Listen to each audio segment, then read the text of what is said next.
நீங்கள் national assessment survey, ASER report ரெண்டும் பார்த்தீங்கன்னா கூர்ந்து கவனிக்கணும். As an educational this is what I do. Maths, சயின்ஸில் கூட நம்ம பசங்க கொஞ்சம் சுமாராக இருக்கானுங்க. தாய்மொழி கற்றல்ல Tamil Nadu is very very backward. It's a very dangerous sign.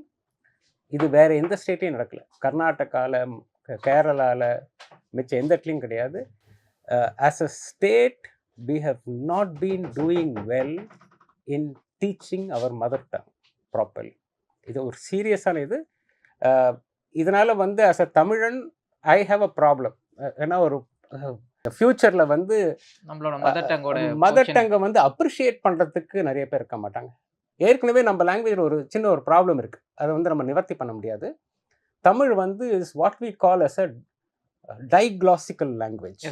அதாவது இப்போ நான் பேசிகிட்டு இருக்கேன் இல்லையா, நான் என்ன பேசிக்கொண்டிருக்கிறேன் என்றால் அப்படின்னு சொன்னேன்னா மேலே கீழே பார்ப்பாங்க. நான் என்ன பேசுகிறேன்னா அப்படி தான் நம்ம சொல்கிறோம். ஆனால் எழுதும்போது we write it in a different form. Okay, இது எப்போ வந்துச்சுன்னு தெரியல. We call it as diglossia. Okay sir. எழுத்து வடிவத்தில் இருக்கிறதும் பேச்சு வடிவத்துக்கும் பயங்கர டிஃப்ரென்ஸ். இது வேற எந்த லாங்குவேஜும் கிடையாது. இது லாங்குவேஜோட தனித்தன்மைன்னு எடுத்துக்கலாம். இந்த மாதிரி இருக்கும்போது we have to spend more time on doing lot of research.